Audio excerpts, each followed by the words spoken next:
What if I told you that the most important move in silver is not happening at $10, not at $50, but right now between $90 and $100? This zone could decide whether silver enters a once-in-a-generation breakout or whether the market pauses before something even bigger. Most people are watching headlines. Smart money is watching pressure. And today, we're going to break down exactly why this price zone matters so much, what the charts are really saying, and what could happen next if silver holds or fails right here. Before we go any further, if you follow silver, gold, the dollar, or the global financial system, make sure you like this video and subscribe to the channel. It helps the monetary shift reach more people who want real market context, not hype. And it tells YouTube you want updates like this regularly. All right, let's get into it. Silver right now is not moving randomly, it's compressing. And compression is where the most powerful moves are born. When you look at silver's recent price action, you'll notice something important. Volatility is tightening, pullbacks are getting shallower, and buyers are stepping in faster than they used to. That tells us pressure is building, not releasing. Markets don't stay compressed forever. They eventually resolve, and when they do, the move tends to surprise the most people. The $90 to $100 zone is not just a psychological number, it's a historical pressure zone. It's where long-term sellers, profit takers, hedgers, and institutions all tend to show up at the same time. It's also the level where disbelief peaks. Below this zone, people say silver is recovering. Inside this zone, people start saying silver is overpriced. And above this zone, the narrative flips completely. That's why this range matters so much. On the weekly chart, silver has been forming higher lows consistently. That's a sign of accumulation, not distribution. Sellers are getting weaker, while buyers are becoming more confident. Every dip into support is being bought faster than the last one. That tells us demand is not leaving the market. It's waiting. And waiting markets are dangerous for anyone positioned on the wrong side.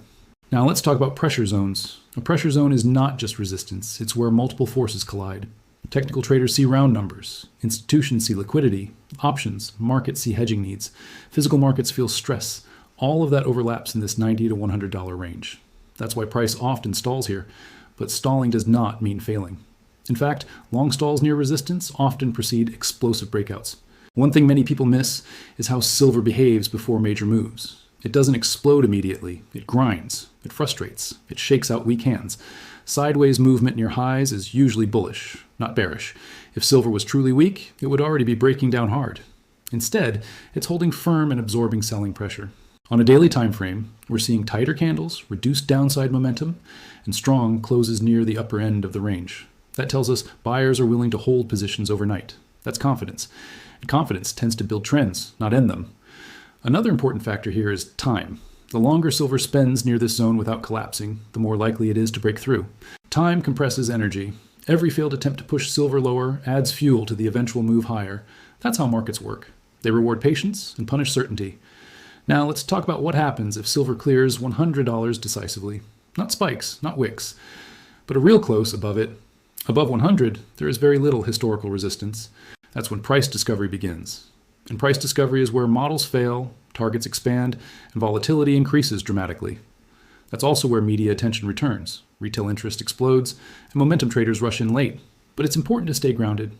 Breakouts are not straight lines. Even if silver moves above 100, pullbacks will happen.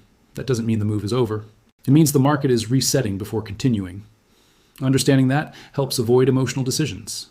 Now, what if silver fails here? What if the market rejects this zone? That doesn't automatically mean bearish either. A controlled pullback towards strong support would actually strengthen the structure. The key thing to watch is how price reacts on dips. Sharp selling with no buyers would be a warning sign.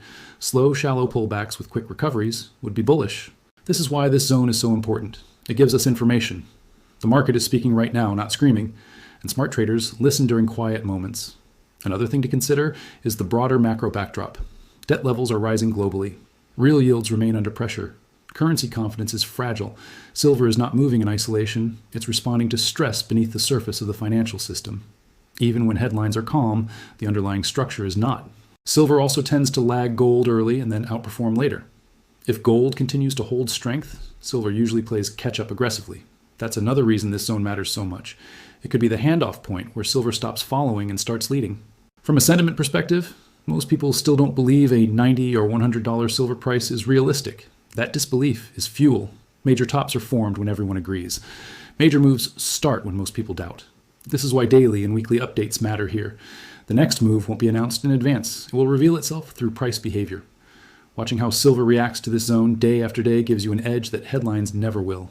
If you're finding this breakdown useful so far, again, take a moment to like the video. It really does help support the monetary shift, and it lets me know you want these regular market updates to continue. As we move forward, the key things to watch are simple. Does silver continue to hold above rising support? Does volume expand on up days and contract on down days? Does price respect previous resistance once it's tested again? These clues tell us who's in control without needing predictions.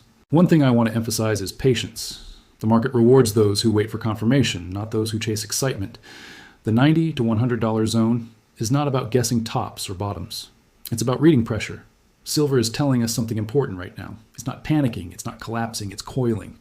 And coiled markets eventually move.